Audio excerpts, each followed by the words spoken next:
Good morning વિદ્યાર્થી મિત્રો. ધોરણ 11 અર્થશાસ્ત્ર ચેપ્ટર 7 ભારતીય અર્થતંત્ર, જેમાં આપણે અગાઉ સ્વાતંત્ર્ય પહેલાંના ભારતનું અર્થતંત્ર અને ત્યાર પછી સ્વાતંત્ર્ય પછીનું ભારતીય અર્થતંત્ર આનો અભ્યાસ કર્યો. હવે આજે આપણે વિકાસમાન ભારતીય અર્થતંત્રના લક્ષણો, જેમાં આર્થિક વૃદ્ધિ, રાષ્ટ્રીય આવકમાં વિવિધ ક્ષેત્રોનો ફાળો, માથાદીઠ આવક, રોજગારીનું સ્તર, રોજગારીના સ્તરમાં પ્રાથમિક ક્ષેત્રે, ઔદ્યોગિક ક્ષેત્રે, સેવા ક્ષેત્રે આ બધાનો સમાવેશ થાય છે. એનો અભ્યાસ આપણે કરીશું. તો વિકાસમાન ભારતીય અર્થતંત્રના લક્ષણો, જેમાં પહેલું છે આર્થિક વૃદ્ધિ. ભારતીય અર્થતંત્ર એ વર્ષ 1970 પછી આર્થિક વૃદ્ધિની ઝડપ વધારી છે. તેમાં પણ ખાસ કરીને 1990-91ના આર્થિક નીતિના પરિવર્તનો બાદ આર્થિક વૃદ્ધિ દર 6.8% વાર્ષિક ધોરણે વૃદ્ધિ પામ્યો છે.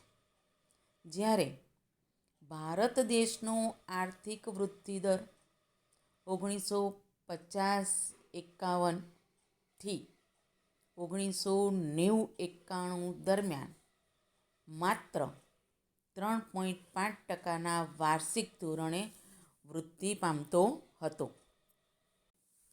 એટલે કે 1950-51 થી 1990-91 દરમિયાન માત્ર 3.5%ના વાર્ષિક ધોરણે વૃદ્ધિ પામતો હતો. વર્ષ 2012-13માં બાદ 2014-15માં આર્થિક વૃદ્ધિ દર ફરી મંદ પડ્યો છે. એટલે કે વર્ષ 2012-13 બાદ 2014-15માં આર્થિક વૃદ્ધિ દર જે હતો તે ફરીથી મંદ પડ્યો છે અને તે વાર્ષિક ધોરણે 5%થી નીચા દરે વૃદ્ધિ પામ્યો છે. વાર્ષિક ધોરણે એમ કે 5%થી નીચા દરે વૃદ્ધિ પામ્યો છે. જો કે ભારતીય અર્થતંત્ર ફરીથી ઊંચા આર્થિક વૃદ્ધિ દરે વધશે અને ઝડપથી સાનુકૂળ પરિણામો લાવશે તેવી વિશ્વ આશા રાખે છે. જો કે એમ કે ભારતીય અર્થતંત્ર એમ કે ફરીથી ઊંચા આર્થિક વૃદ્ધિ દરે વધશે અને ઝડપથી એમ કે સાનુકૂળ પરિણામ લાવશે તેવી વિશ્વ આશા રાખે છે. એવી વિશ્વ એમ કે આશા રાખે છે. ભારતની સાધન ભાવોએ ચોખ્ખી રાષ્ટ્રીય આવક સ્થિર ભાવોએ ગણતા તે વર્ષ 1950-51માં રૂપિયા 2,69,724 કરોડ હતી, જે વધીને વર્ષ 2013-14માં રૂપિયા 87,51,834 કરોડ વૃદ્ધિ પામી છે. આમ તે 63 વર્ષના સમયગાળામાં ચોખ્ખી રાષ્ટ્રીય આવકમાં 18 ગણો વધારો થયો છે. એટલે 63 વર્ષના સમયગાળામાં એમ કે ચોખ્ખી રાષ્ટ્રીય આવકમાં 18 ગણો વધારો થયો છે. બીજું છે રાષ્ટ્રીય આવકમાં વિવિધ ક્ષેત્રનો ફાળો. ભારતની આર્થિક વૃદ્ધિ માપન અંગેનું આ એક મહત્વનું માપદંડ છે.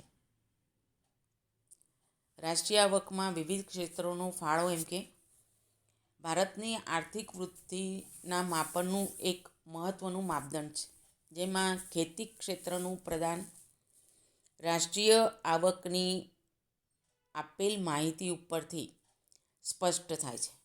જેમાં એમ કે ખેતી ક્ષેત્રનું પ્રદાન કેટલું છે એ રાષ્ટ્રીય આવકની જે માહિતી આપેલી છે એના ઉપરથી સ્પષ્ટ થાય છે. લગભગ 63 વર્ષના અનુભવ ઉપરથી સાબિત થાય છે કે રાષ્ટ્રીય આવકમાં ખેતી ક્ષેત્રનો ફાળો સતત ઘટતો ગયો છે, જ્યારે ઉદ્યોગ અને સેવા ક્ષેત્રનો ફાળો સતત વધતો ગયો છે. રાષ્ટ્રીય આવકમાં એમ કે ખેતી ક્ષેત્રનો જે ફાળો છે એ સતત ઘટતો ગયો છે અને ઉદ્યોગ અને સેવા ક્ષેત્રનો જે ફાળો છે એ સતત વધતો ગયો છે. વર્તમાન રાષ્ટ્રીય આવકમાં સૌથી શ્રેષ્ઠ ફાળો આપનાર ક્ષેત્ર તરીકે સેવા ક્ષેત્ર છે. વર્તમાન એમ કે રાષ્ટ્રીય આવકમાં સૌથી શ્રેષ્ઠ જો ફાળો આપનાર ક્ષેત્ર હોય તો એ સેવા ક્ષેત્ર છે. તે કુલ 52.7% ફાળો આપી પ્રથમ ક્રમ પ્રાપ્ત કરે છે. રાષ્ટ્રીય આવકમાં વિવિધ ક્ષેત્રનો ફાળો તમે કોષ્ટક જોઈ શકો છો, ચોપડીમાં પેજ નંબર 82 ઉપર છે. ખેતી અને અન્ય ક્ષેત્રો સહિત 1950-51માં 53.1, 1990-91માં 29.6, 2001માં 22.3, 2014-15માં 17.6, ઉદ્યોગ 50-51માં 16.6, 90-91માં 27.7, 2000 અને 2001માં 27.3 અને 14-15માં 29.7. સેવા બાંધકામ ક્ષેત્ર વગર 50-51માં એમ કે 30.3, 90-91માં 42.7, 2000-2001માં 50.4 અને 2014-15માં 52.7. ત્રીજું છે માથાદીઠ આવક. વિકાસમાન ભારતીય અર્થતંત્રના જે લક્ષણો છે એમાં ત્રીજું માથાદીઠ આવક.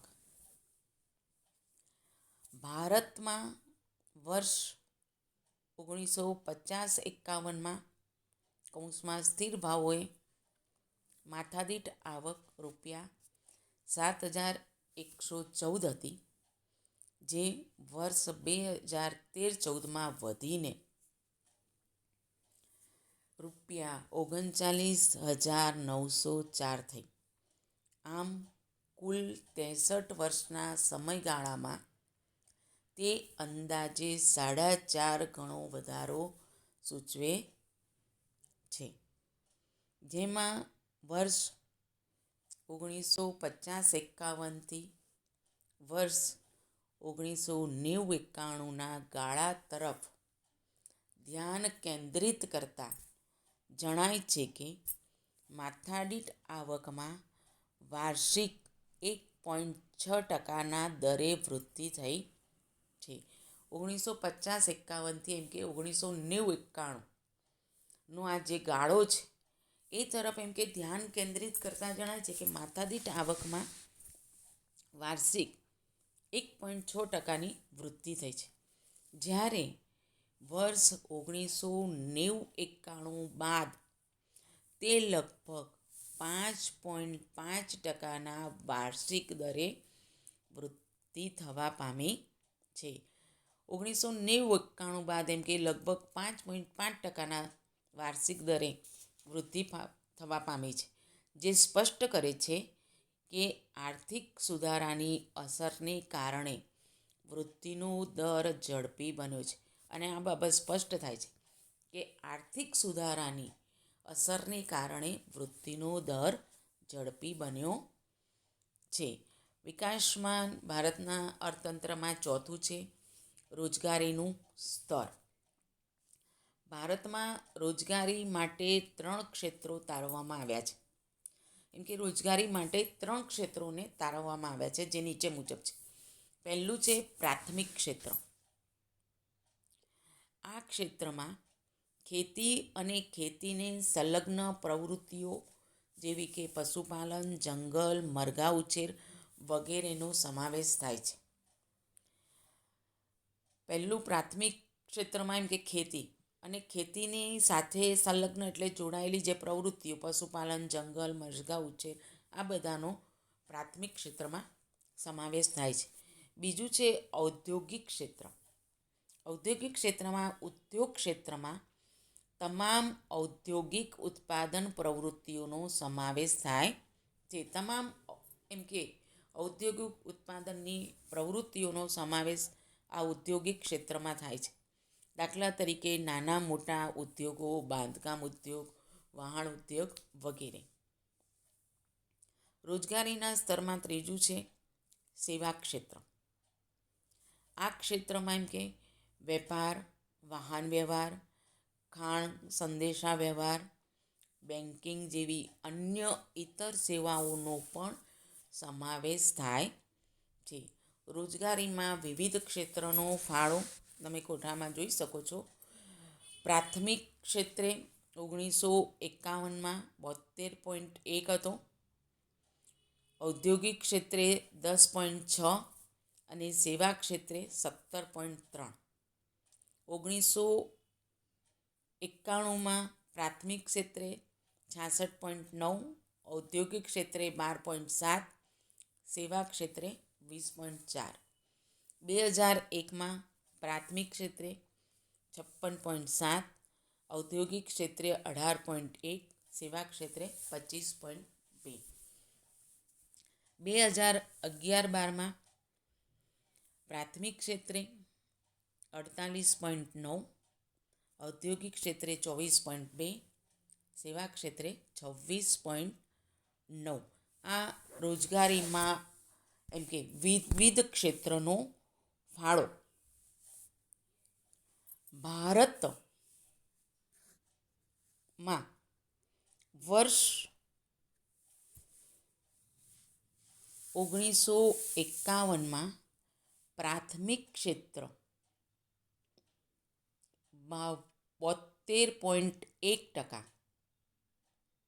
ઔદ્યોગિક ક્ષેત્ર 10.6% અને સેવા ક્ષેત્ર 17.3% રોજગારીની તકો સર્જતા હતા. ભારતમાં એમ કે 1951ના વર્ષમાં પ્રાથમિક ક્ષેત્ર 72.1%, ઔદ્યોગિક ક્ષેત્ર 10.6% અને સેવા ક્ષેત્ર 17.3% રોજગારીની તકો સર્જતા હતા. વર્ષ 1991માં પ્રાથમિક ક્ષેત્ર 66.9%, ઔદ્યોગિક ક્ષેત્ર 12.7% અને સેવા ક્ષેત્ર 20.4% રોજગારીનું સર્જન કરતા હતા. જ્યારે વર્ષ 2001માં પ્રાથમિક ક્ષેત્ર 56.7%, ઔદ્યોગિક ક્ષેત્ર 18.2% અને સેવા ક્ષેત્ર 25.2% રોજગારીની તકો ઊભી કરતા હતા. આ જ રીતે વર્ષ 2011-12માં પ્રાથમિક ક્ષેત્ર 48.9, ઔદ્યોગિક ક્ષેત્ર 24.3% અને સેવા ક્ષેત્ર 26.9% રોજગારીની તકોનું સર્જન કરતા હતા.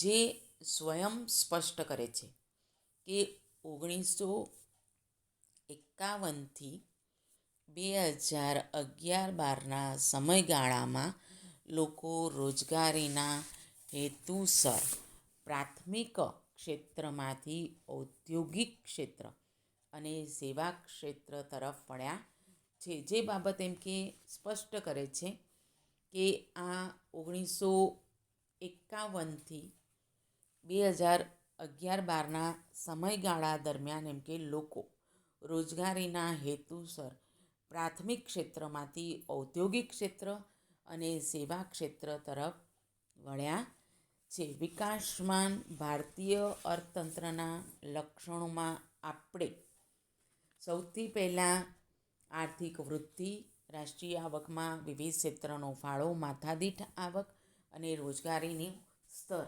જેનો આપણે અભ્યાસ કર્યો.